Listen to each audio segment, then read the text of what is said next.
ਵਾਹਿਗੁਰੂ ਜੀ ਕਾ ਖਾਲਸਾ ਵਾਹਿਗੁਰੂ ਜੀ ਕੀ ਫਤਿਹ। ਸਤਨਾਮ ਸ੍ਰੀ ਵਾਹਿਗੁਰੂ ਸਾਹਿਬ ਜੀ। ਧੰਨ ਵਾਹਿਗੁਰੂ ਸਾਹਿਬ ਜੀ। ਆਸਾ ਮਹਿਲਾ ਪਹਿਲਾ, ਆਖਾਂ ਜੀਵਾਂ ਵਿਸਰੈ ਮਰ ਜਾਓ। ਆਖਣ ਔਖਾ ਸਾਚਾ ਨਾਮ, ਸਾਚੇ ਨਾਮ ਕੀ ਲਾਗੈ ਭੂਖ। ਉਤ ਭੂਖੈ ਖਾਏ ਚੱਲੀਐ ਦੂਰ। ਸੋ ਕਿਉਂ ਵਿਸਰੈ ਮੇਰੀ ਮਾਏ, ਸਾਚਾ ਸਾਹਿਬ ਸਾਚੈ ਨਾਏ ਰਹਾ। ਸਾਚੇ ਨਾਮ ਕੀ ਤਿਲ ਵਡਿਆਈ, ਆਖ ਥੱਕੇ ਕੀਮਤ ਨਹੀਂ ਪਾਈ। ਜੇ ਸਭ ਮਿਲ ਕੇ ਆਖਣ ਪਾਹੇ, ਵੱਡਾ ਨਾ ਹੋਵੇ ਘਾਟ ਨਾ ਜਾਏ। ਨਾ ਉਹ ਮਰੈ ਨਾ ਹੋਵੇ ਸੋ, ਦੇਂਦਾ ਰਹੈ ਨਾ ਚੁਕੈ ਭੋ। ਗੁਣ ਇਹੋ ਹੋਰ ਨਾਹੀ ਕੋਏ, ਨਾ ਕੋ ਹੋਆ ਨਾ ਕੋ ਹੋਏ। ਜੇ ਵਡਿਆ ਤੇ ਵੱਡ ਤੇਰੀ ਦਾਤ, ਜਿਨ ਦਿਨ ਕਰ ਕਹਿ ਕੀਤੀ ਰਾਤ।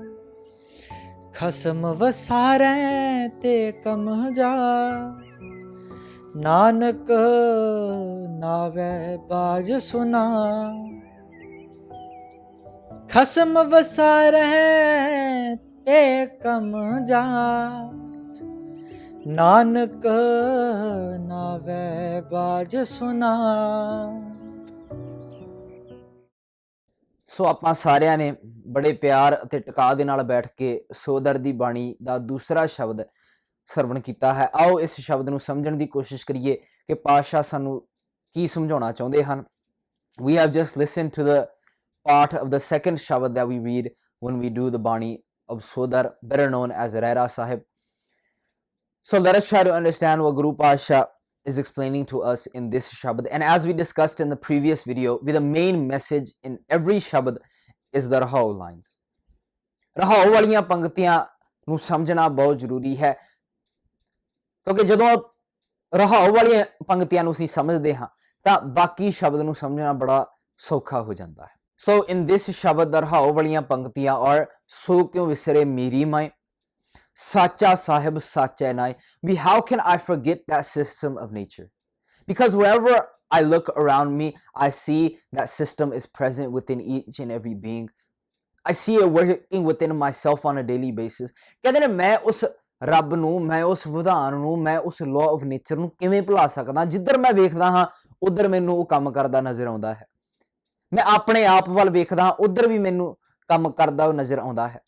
ਸਾਚਾ ਸਾਹਿਬ ਸਾਚੇ ਨਾਏ, ਨਾਲ ਇਹ ਵੀ ਕਹਿਤਾ ਵੀ the one that understands that wisdom, ਜਿਹੜਾ ਉਸ ਗਿਆਨ ਨੂੰ ਸਮਝਦਾ ਹੈ, ਫਿਰ ਉਹ ਹੌਲੀ ਹੌਲੀ ਹੌਲੀ ਹੌਲੀ ਆਪਣੇ ਆਪ ਨੂੰ ਉਸ ਵਿਧਾਨ ਦਾ ਇੱਕ ਹਿੱਸਾ ਮੰਨ ਕੇ ਚੱਲਦਾ ਹੈ।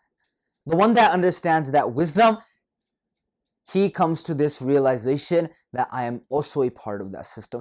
Yani ki in each and every shabad in Guru Granth Sahib Ji, Guru Pasha wants us to connect with ourselves. ਹਰੇਕ ਸ਼ਬਦ ਦੇ ਵਿੱਚ ਪਾਸ਼ਾ ਤੁਹਾਨੂੰ ਤੁਹਾਡੇ ਆਪ ਦੇ ਨਾਲ ਜੁੜਨਾ ਚਾਹੁੰਦੇ ਹਨ। ਬੰਦਿਆ ਆਪਣੇ ਆਪ ਦੇ ਨਾਲ ਜੁੜ ਜਾ, ਘਰ ਹੀ ਮੈਂ ਅੰਮ੍ਰਿਤ ਭਰਪੂਰ ਹੈ, ਕਿਤੇ ਜਾਣ ਦੀ ਤੈਨੂੰ ਲੋੜ ਨਹੀਂ। You don't have to go anywhere. You don't have to go to these self-acclaimed custodians of religion. They're wearing a chola, they're wearing a pag, they're wearing a dumalla, they're wearing a kurta. I have to go to them for sikkha. No. Everything that you are looking for, that can be obtained from within. You just have to connect yourself with wisdom. ਸ਼ਬਦ ਦੀ ਸ਼ੁਰੂਆਤ ਹੁੰਦੀ ਹੈ ਆਖਾਂ ਜੀਵਾਂ ਵਿਸਰੈ ਮਰ ਜਾਉ। When I am obtaining that wisdom, It is like I am living life because I do each and every task, each and every decision I make is based off of true wisdom. ਕਹਿੰਦੇ ਨੇ ਜਦੋਂ ਮੈਂ ਉਹਨੂੰ ਆਖਦਾ ਹਾਂ, ਜਦੋਂ ਮੈਂ ਗਿਆਨ ਹਾਸਲ ਕਰਦਾ ਹਾਂ, ਜਦੋਂ ਮੈਂ ਗੁਣ ਧਾਰਨ ਕਰਦਾ, ਇਦਾਂ ਲੱਗਦਾ ਮੈਂ ਜੀ ਰਿਹਾ ਹਾਂ, ਕਿਉਂਕਿ ਮੇਰਾ ਹਰੇਕ ਫੈਸਲਾ ਉਸ ਗਿਆਨ ਦੇ ਆਧਾਰ ਤੇ ਲਿਆ ਜਾਂਦਾ ਹੈ। ਹਰੇਕ ਫੈਸਲਾ ਮੈਂ ਗੁਣਾ ਨੂੰ ਪੁੱਛ ਕੇ ਕਰਦਾ। ਪਰ ਕਹਿੰਦੇ ਨੇ ਜਦੋਂ ਉਹ ਵਿਸਰ ਜਾਂਦਾ ਹੈ, when I do not connect myself with true wisdom, when I listen to what these pujari have to tell me, when I make decisions that are not based off common sense, that are not based off wisdom, it is like I am dead on the inside. Because soon I will maybe regret that decision. ਕਹਿੰਦੇ ਨੇ ਜਦੋਂ ਮੈਂ ਭੁਲਾ ਜਾਂਦਾ ਹਾਂ, ਜਦੋਂ ਮੈਂ ਗਿਆਨ ਨੂੰ ਵਿਸਰ ਜਾਂਦਾ ਹਾਂ, ਜਦੋਂ ਮੈਂ ਗੁਣਾਂ ਦੇ ਆਧਾਰ ਤੇ ਆਪਣੇ ਫੈਸਲੇ ਨਹੀਂ ਲੈਣਾ, ਤਾਂ ਪਾਤਸ਼ਾਹ ਕਹਿੰਦੇ ਨੇ ਇਦਾਂ ਲੱਗ ਰਿਹਾ ਹੈ ਮੈਂ ਅੰਦਰੋਂ ਮਰ ਚੁੱਕਾ ਹਾਂ। ਕਿਉਂਕਿ ਕਿਤੇ ਨਾ ਕਿਤੇ ਜਾ ਕੇ ਜਿਹੜੇ ਫੈਸਲੇ ਅਸੀਂ ਗਿਆਨ ਦੇ ਆਧਾਰ ਤੇ ਨਹੀਂ ਲੈਣੇ ਨਾ, ਹੁਣ ਆਪਣੀ ਜ਼ਿੰਦਗੀ ਵਿੱਚ ਲਾ ਕੇ ਦੇਖ ਲਓ। Look at your own life. Think back on a decision that you took based solely on your emotions. Somewhere along the way, you will have to live with regret because you forgot that having emotions is necessary, but having wisdom to keep those emotions in check, having virtues to keep those emotions in check is even more necessary. ਉਹ ਫੈਸਲੇ ਵੱਲ ਆਪਦਾ ਧਿਆਨ ਧਰ ਲਓ, ਜਿਹੜਾ ਫੈਸਲਾ ਤੁਸੀਂ ਜਜ਼ਬਾਤਾਂ ਦੇ ਆਧਾਰ ਤੇ ਲਿਆ, ਕਿਸੇ ਦੇ ਨਾਲ ਲੜ ਪਏ, ਕਿਸੇ ਨਾਲ ਝਗੜ ਪਏ, ਠੀਕ ਹੈ ਜੀ, ਉਹ ਜਜ਼ਬਾਤਾਂ ਦੇ ਆਧਾਰ ਤੇ ਫੈਸਲਾ ਹੈ, ਤਾਂ ਕਿਤੇ ਨਾ ਕਿਤੇ ਜਾ ਕੇ ਤੁਹਾਨੂੰ ਰਿਗਰੈਟ ਵੀ ਮਹਿਸੂਸ ਹੋਵੇਗਾ ਵੀ ਯਾਰ ਮੈਂ ਗਲਤ ਕਰ ਲਿਆ। ਇਸ ਕਰਕੇ ਪਾਤਸ਼ਾਹ ਕਹਿੰਦੇ ਨੇ ਕੋਈ ਸ਼ੱਕ ਨਹੀਂ, ਜਜ਼ਬਾਤ ਹੋਣੇ ਜ਼ਰੂਰੀ ਹਨ, ਜਜ਼ਬਾਤਾਂ ਤੋਂ ਬਗੈਰ ਬੰਦਾ ਬੰਦਾ ਨਹੀਂ।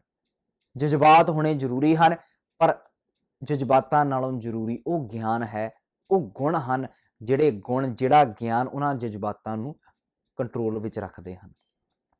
ਇਸ ਕਰਕੇ ਪਾਤਸ਼ਾਹ ਕਹਿੰਦੇ ਨੇ ਆਖਾਂ ਜੀਵਾਂ ਵਿਸਰੈ ਮਰ ਜਾਓ, ਆਖਣ ਔਖਾ।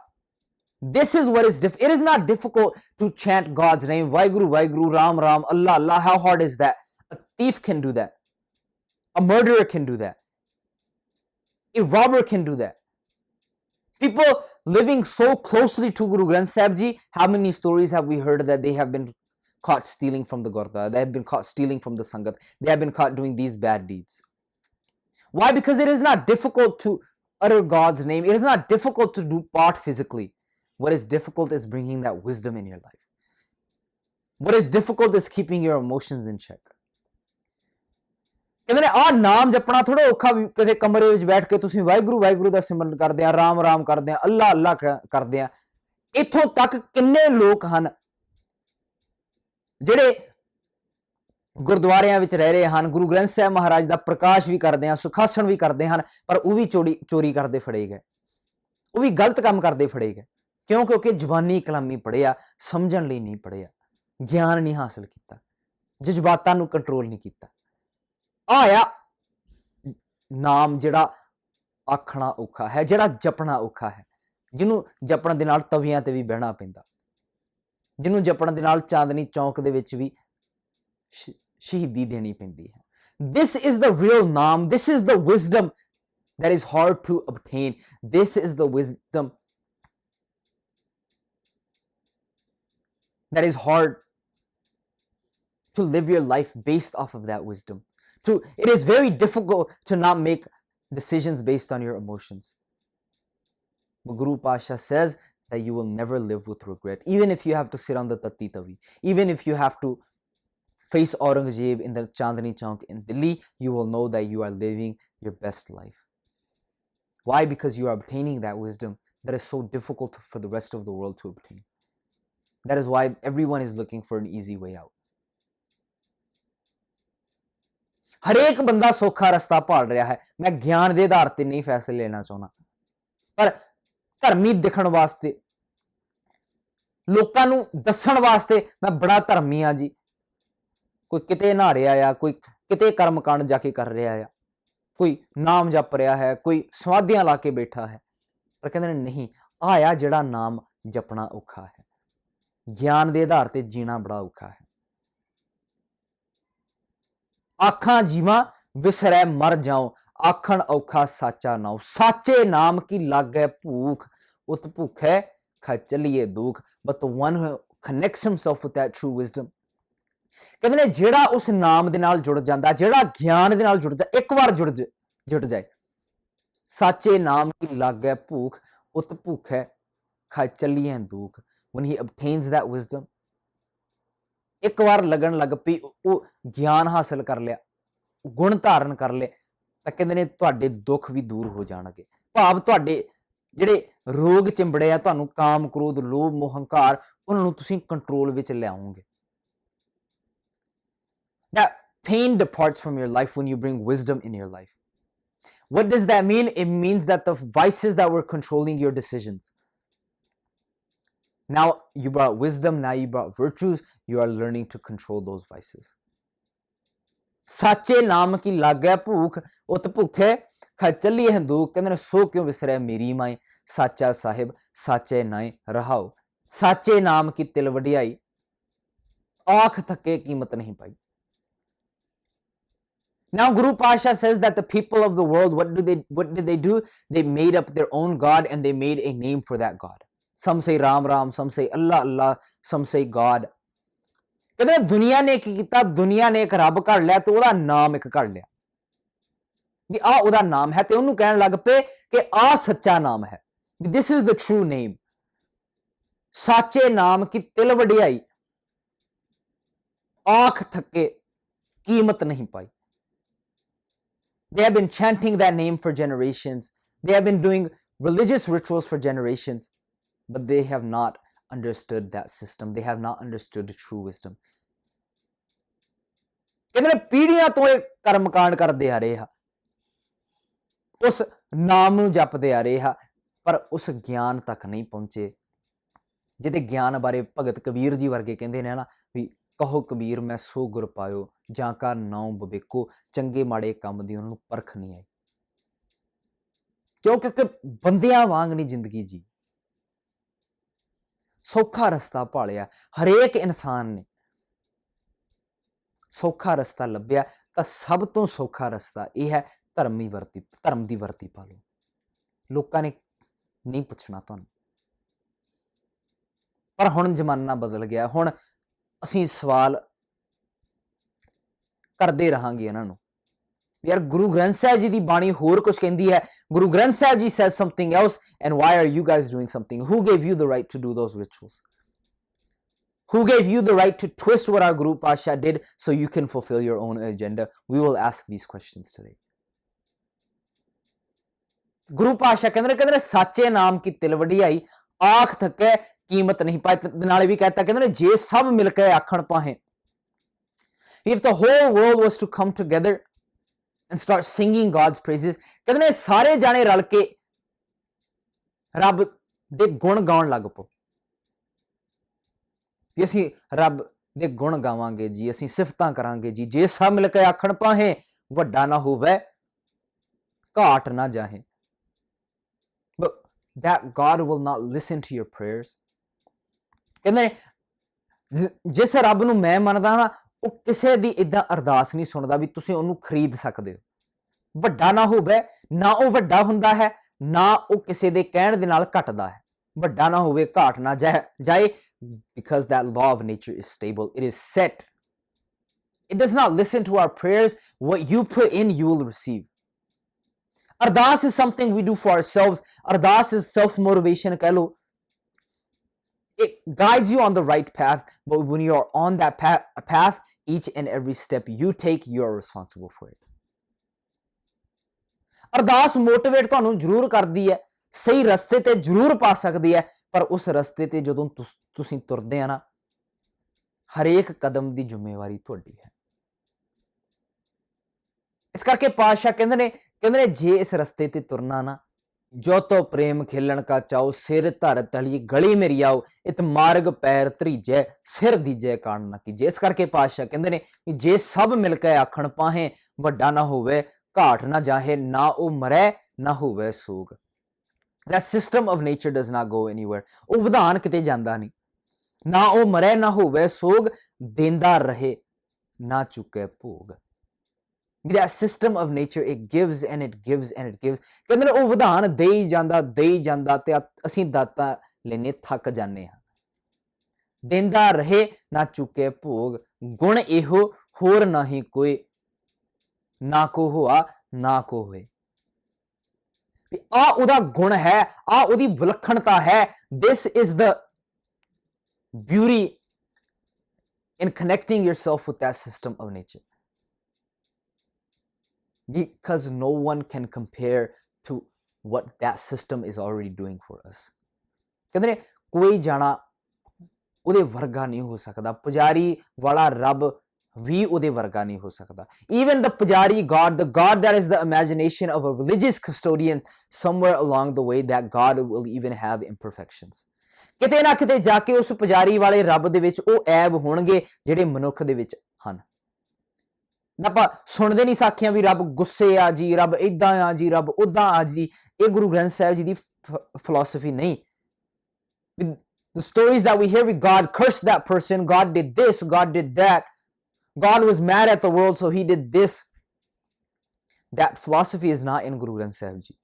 That is the thought of the religious clergy, because Guru Granth Sahib Pasha's God is gun eho ਹੋਰ ਨਾਹੀ ਕੋਏ, ਨਾ ਕੋ ਹੋਆ ਨਾ ਕੋ ਹੋਏ, ਜੇਵੜ ਆਪ ਤੇਵੜ ਤੇਰੀ ਦਾਤ।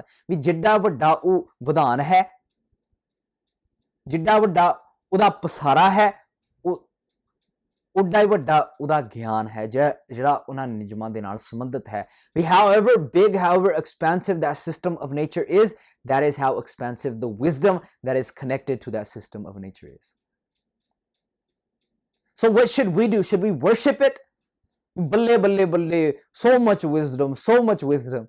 Or should we try to understand it? We should try to understand. When you go to a library, there are so many books. What do you say? Do you say, oh my God, look at these books. Oh my God, look at those books. Or do you try to understand what you can from them? You try to understand what you can, right? That is what we should do with Guru Granth Sahib Pasha. That is what we should do to connect ourselves with that true wisdom that Guru Pasha says is ਸ਼ਬਦ ਗੁਰੂ ਸੁਰਤ ਧੁਨ ਚੇਲਾ। ਜੇਵੜ ਆਪ ਤੇਵੜ ਤੇਰੀ ਦਾਤ, ਜਿਨ ਦਿਨ ਕਰਕੇ ਕੀਤੀ ਰਾਤ। This seems small to us, but think about it for 1 second. Half of the world is experiencing the daytime, half of the world is experiencing nighttime. What is controlling all of this? That system of nature is controlling all of this. ਕਹਿੰਦੇ ਇਹਨੂੰ ਦੇਖ ਤਾਂ ਸਹੀ, ਐਸਾ ਗਿਆਨ ਵਿਚਾਰੇ ਕੋਈ, ਤਿਸ ਤੇ ਮੁਕਤ ਪਰਮਗਤ ਹੋਈ, ਸਾਗਰ ਮਹਿ ਬੂੰਦ ਬੂੰਦ ਮੈਂ ਸਾਗਰ। Look at the little things and just contemplate on them. Try to understand how it works. ਇਹ ਛੋਟੀ ਜੀ ਗੱਲ ਹੈ ਸਾਨੂੰ ਵੀ ਯਾਰ ਦਿਨ ਤੇ ਰਾਤ ਇਹ ਤਾਂ ਕਹਾਵਤੀ ਆ ਸਾਡੇ ਲਈ,